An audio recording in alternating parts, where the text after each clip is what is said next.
राधे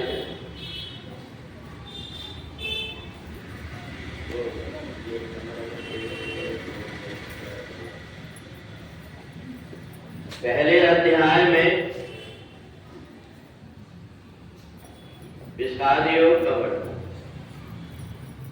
यद्यपि एतेन पश्यन्ति लोभोपहतचेतसा कुलक्षय कृतं दोषम मित्रद्रोहे च पार्थ।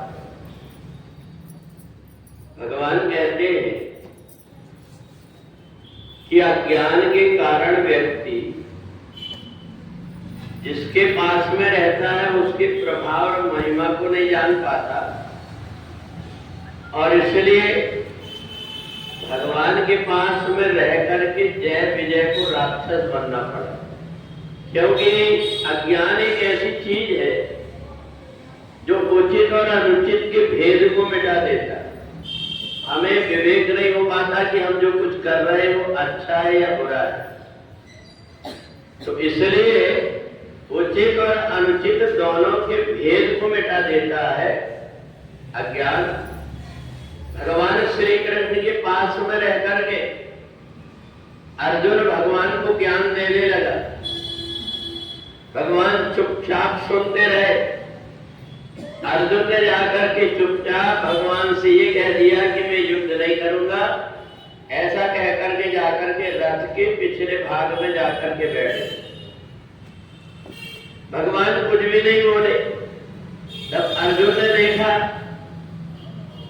कि भगवान नीचे सिर करके खड़े हैं और मैं इनके सामने बोलते गया, ये कुछ भी नहीं बोले। तो भगवान की तरफ देखा। भगवान ने कहा तुम तो बहुत अच्छे बोल लेते हो, इसलिए मेरे को बोलने की जरूरत नहीं। अर्जुन को ये लगा कि मैं भगवान को नहीं पहचान पाया। मैं अपने आप को ज्ञानी बनकर के उपदेश तो देने लगा, परंतु जो ज्ञानी है उनकी शरणागत जाकर के वो जो कुछ कहते हैं जिसमें उनकी प्रसन्नता है मेरे को वो करना चाहिए, इस बात को भूल गया अर्जुन। और बाद में जब उसको प्रायश्चित हुआ, इसको विषाद कहते हैं। और अर्जुन भगवान के पास में जब गया तो जाकर के भगवान से जब समर्पण कर दिया तो भगवान ने उसको बताया कि देखो, जो व्यक्ति किसी प्रभावशाली व्यक्ति के पास में रहता है उसके अंदर अपने आप अहम आ जाता है। एसपी और कलेक्टर के दरवाजे में जो बैठे रहते चपरासी, वो सीधे मुंह बात नहीं करते आपसे।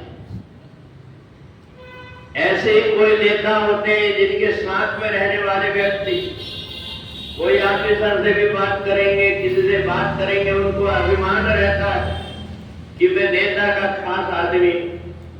इसी प्रकार से भगवान के दरबार में भी रहने वाला व्यक्ति कोई भी अगर आता है तो उसको ये नहीं लगता कि परमात्मा के दरबार में जो आ रहा है वही आ रहा होगा जिसके हृदय के अंदर परमात्मा है, परंतु वो उसके साथ में ऐसा व्यवहार करता है, उसकी आत्मा को दुखी कर देता है।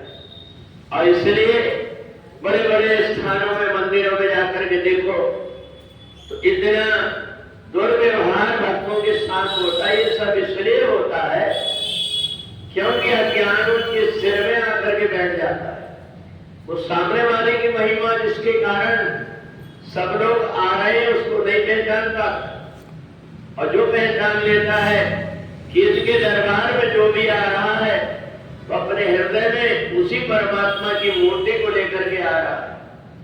अगर इस भाव से वो देखने लगे तो फिर किसी का कभी अपमान नहीं करता, किसी को बुरा नहीं कहता।